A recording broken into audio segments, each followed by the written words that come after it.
Video में हम आपको बताने जा रहे हैं parameter complexity problem in Bayesian belief network. तो चलिए शुरू करते हैं।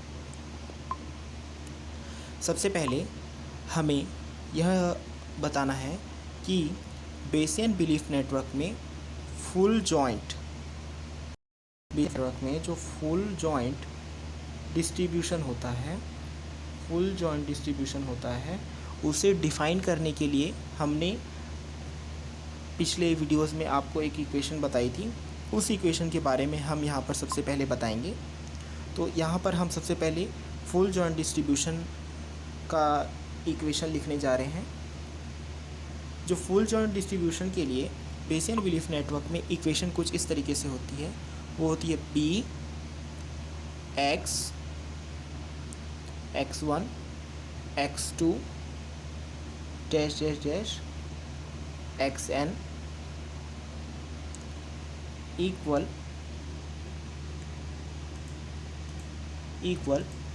कैपिटल पाई कैपिटल पाई लिखने के बाद आपको उसके बेस में लिखना है i equal 1 dash dash dash n। इसके बाद आपको लिखना है P x I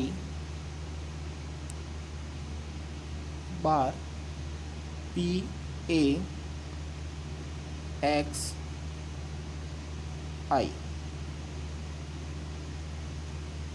bracket close. तो यह जो है यह है full joint distribution equation for the Bayesian belief network. तो इस इक्वेशन को लिखने के बाद या इसे इम्प्लीमेंट करने के बाद एक क्वेश्चन उठता है। तो आइए उस क्वेश्चन के बारे में डिस्कस करते हैं। क्वेश्चन ये है कि ऐसा करने के बाद हम क्या बचा पा रहे हैं। व्हाट डिड वी सेव, हम ऐसा क्या इम्प्रूव कर पा रहे हैं, किन चीज़ों को बचा पा रहे हैं।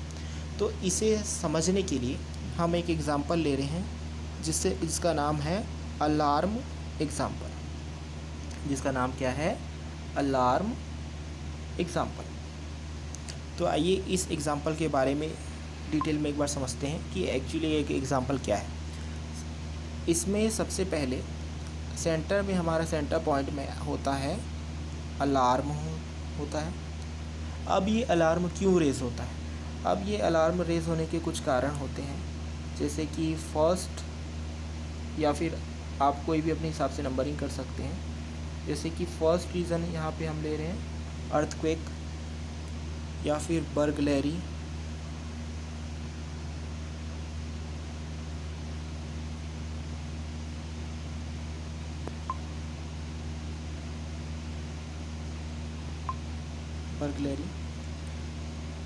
बर्गलरी होने से अलार्म रेज़ हो रहा है या अर्थक्वेक होने से अलार्म रेज़ हो रहा है। अब इस अलार्म के रेज़ होने से दो लोगों के पास मैसेज जा रहा है पॉसिबली। पहला है जॉन कॉल हो रहा है इसलिए हम लिख रहे हैं जॉन कॉल्स। और दूसरा है मैरी।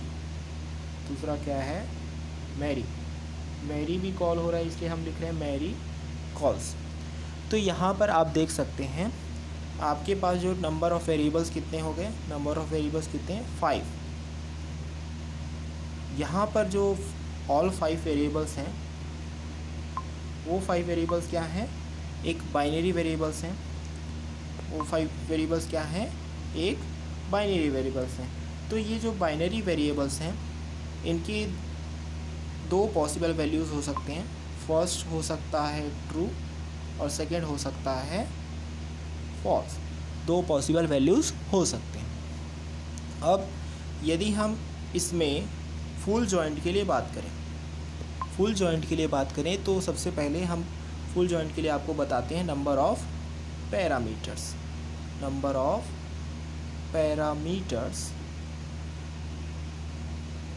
Of full joint. यदि आप फुल जॉइंट के लिए पैरामीटर निकालें तो उसमें हमें क्या करना है? बेस में आ जाएगा 2 और पावर में आ जाएगा नंबर ऑफ़ वेरिएबल्स। तो तो ये हो जाएगा 2 की पावर 5। तो 2 की पावर 5 इक्वल 32, यानी कि number of parameters of full joint is equal 32। अब इसमें क्या होता है, वन पैरामीटर यदि फ्री होता है, यदि one parameter is for free, suppose one parameter is for free, suppose one parameter is for free, one parameter free है, तो ये हो जाएगा 2 की पावर 5 माइनस 1 इज इक्वल 31, ये हो जाएगा।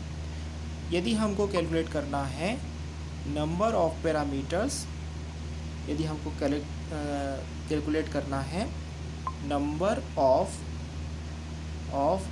Parameters of the Bayesian belief network, यदि हमको देखना है number of parameters of the Bayesian belief network, तो उसको देखने के लिए क्या सिस्टम है, उसके लिए हमको कैलकुलेट कुछ इस तरीके से करना है।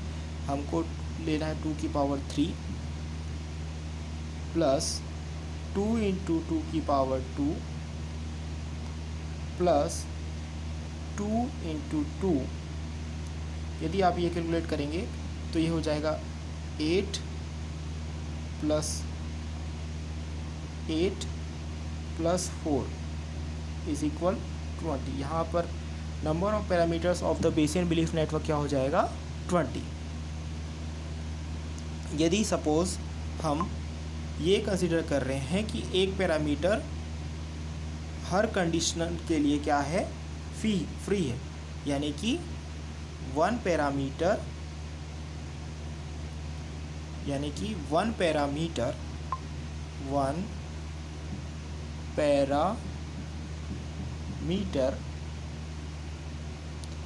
in every